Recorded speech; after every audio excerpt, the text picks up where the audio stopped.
Hello, habari za siku, natumaini yote ni wazima. Karibu katika chaneli hii upate mafundisho ya kukujenga ambayo yanatumika katika maisha kila siku. Katika topic ya leo nitaenda kuelezea namna ya kutambua marafiki tulionao. Natumai kuwa kila mtu ana rafiki, hamna mtu ambaye hana rafiki katika maisha yake. Sisi sote tuna marafiki, tunakutana nao shuleni, tunakutana mtaani, tunakutana wapi, sote tuna marafiki.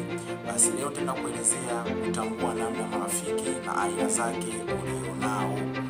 Basi sote tunaujua mmea. Mmea una sehemu tatu, ambapo sehemu ya kwanza ni mizizi, sehemu ya pili ni shina na sehemu ya tatu ni majani. Marafiki zetu pia nimewacategorize katika sehemu hizo tatu kama zilivyo katika mmea. Nianze na sehemu ya kwanza, majani. Majani katika mmea haya huwa yanasaidia mmea kujitengenezea chakula chake chenyewe, lakini majani haya pia unapofika wakati wa jua kali, majani hutoweka kabisa na kuacha mti ukiwa peke yake. Hii hupelekea pia mvua zinaponyesha majani haya kukutana katika mmea. Basi turudi katika marafiki tulionao. Katika marafiki tuna marafiki wa aina hii.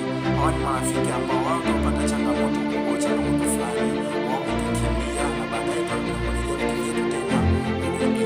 Kwa maana kwamba unaweza kuwa na mali leo, unaweza kuwa na pesa leo, kuna marafiki mmoja vizuri, unacheka vizuri na kushauri vizuri na kuja mambo mara kwa mara kupigia simu kwa watu umeshindaje na kupigia hali kwa sababu unakuwa na mali fulani, lakini zile mali zinapopotea unapata changamoto, hao watu kukimbia kabisa, badala ya kukimbia kupigia simu zao zipokea au kutafuta kabisa wasao wanapotea. Lakini unaporudishwa mali zako, mali zinaporudi, pesa zinaporudi, wao pia hurudi tena na kuja kwa msamaha. Rafiki yangu samani sana, moja mita usikapata matatizo, lakini hawakuwepo. Sasa je, walikuwa wapi? Marafiki wa hivi tunao. Hiyo ni aina ya kwanza marafiki. Tuangalie aina ya pili ya marafiki. Katika mmea tuna sehemu inaitwa shina. Shina katika mmea, katika mti, ili liondoke ile shina huwa kuna sababu ambazo ni external factors zinasababisha shina lile kuondoka. Na hizo mara nyingi zinasababishwa na binadamu. Nakuta na watu kupunguza, labda mtenda nakata mpaka sehemu ya shina pale na kwa imeondoka kwa namna hiyo. Katika maisha yetu pia tuna marafiki ambao wao tunakaa nao vizuri kabisa, watusaidia vizuri kabisa, kila kitu wametushikilia, wamekuwa connection kwetu, watufanya connection.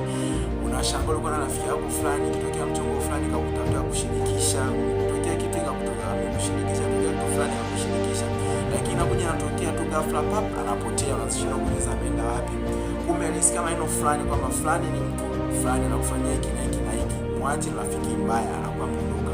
Hao marafiki wao huondoka kwetu kwa kusikiliza maneno ya nje. Unaposikiliza maneno ya nje huwa wa discuss, hawafikiria kufuata kuuliza kwamba bwana nimekuwa ni moja mitatu hivi na hivi, hakuulizi, lakini tunakuta afanyaje, ataondoka. Kwa katika marafiki hawa pia tunao katika maisha yetu. Aina ya tatu ya marafiki ambayo tunataka kuzungumzia leo na mwisho tunasema ni rafiki aina ya mizizi. Tuangalie mizizi katika mti ikoje. Mizizi katika mti, katika mmea, hushikilia mmea katika hali zote, iwe katika jua kali, katika baridi, katika mvua kali, katika mafuriko, bado mmea utakuwa umeshikiliwa na mizizi. Mizizi haiondoki kiurahisi. Mizizi husaidia mmea kutafuta chakula.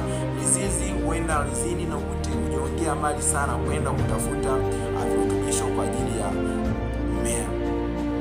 Katika maisha yetu sasa tuna marafiki ambao wao siku zote hutushikilia, hata kama tunapitia changamoto kiasi gani.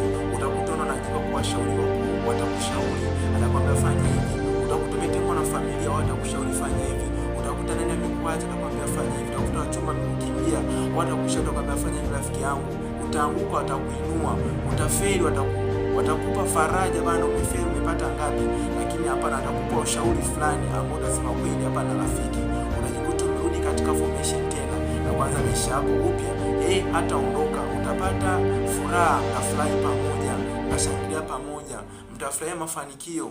Utakosa pesa, atakukopea kwa fulani. Hawa ni marafiki ambao sasa kwa dunia leo tunaita BFF, yani marafiki ambao tunasema ni best friend forever. Hawa ni marafiki katika hali zote tunakuwa nao. Hata ukifanya jambo baya yeye yupo, ukifanya jambo zuri yeye yupo, na ukifanya jambo baya anakushauri, hakuachi.